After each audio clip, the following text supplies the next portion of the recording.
Bangladesh army একদম স্পষ্ট ভাষায় বলে দিচ্ছে, বাংলাদেশ আর্মি জাস্টিসের পক্ষে, যেটা জাস্টিস হবে সেটার পক্ষে আমরা থাকবো না। যে আমরা আমাদের কাছে কোনো সহযোগিতা চেয়েছি, কোনো ডকুমেন্ট চেয়েছি, কোনো কাউকে হাজির করতে বলেছিল, হাজির করি, এরকম কখনোই বলতে পারবে না।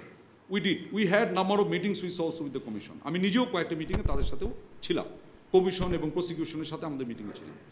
আমরা যখন দেখছি একটা ন্যাশনাল লেভেলে কমিশন কাজ করছে, army cannot have another commission or committee further that will undermine the national commission. Rather আমরা কমিশনকে সর্বাত্মকভাবে আমরা সাহায্য সহযোগিতা এখনও করে যাচ্ছে, এখনও যা চাচ্ছে। ইভেন এটা গত বৃহস্পতিবার দিন পর্যন্ত আমরা কিছু ডকুমেন্ট চেয়েছি, আমরা বৃহস্পতিবার দিন ডকুমেন্ট পাঠিয়েছি, তাই তো? গত বৃহস্পতিবার দিন আমাদের কাছে কিছু ডকুমেন্ট চাইছে, সেটা আমরা দিয়েছি কমিশনের কাছে বুধবার, মানে চার্জশিট হওয়ার পরের দিনও।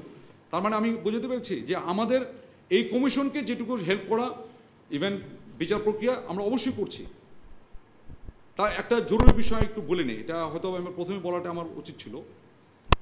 বাংলাদেশ আর্মি একদম স্পষ্ট ভাষায় বলে দিচ্ছে, বাংলাদেশ আর্মি জাস্টিসের পক্ষে, যেটা জাস্টিস হবে সেটার পক্ষে আমরা থাকবো।